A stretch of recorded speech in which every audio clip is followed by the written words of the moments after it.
Ever wonder how you could generate assignment ideas based on your own content in D2L? In this video, I will show you how to use the Lumi Pro ideas to do just that. Let's jump in. Access your course. Click on Content.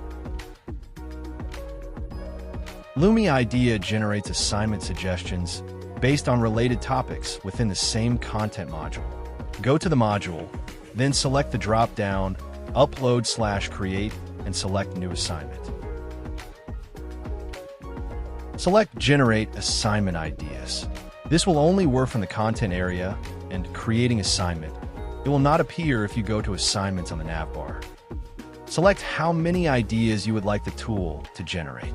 You have the option of selecting the Bloom's taxonomy level or leaving as is.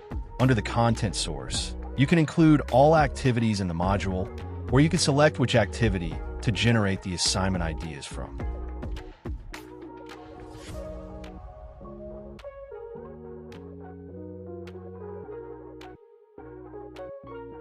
Once generated, read through and make your selection. Click Insert.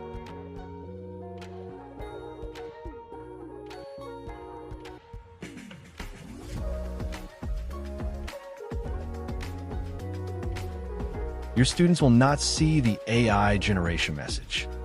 And that's a wrap to generating assignment ideas with Lumi. Thanks for watching.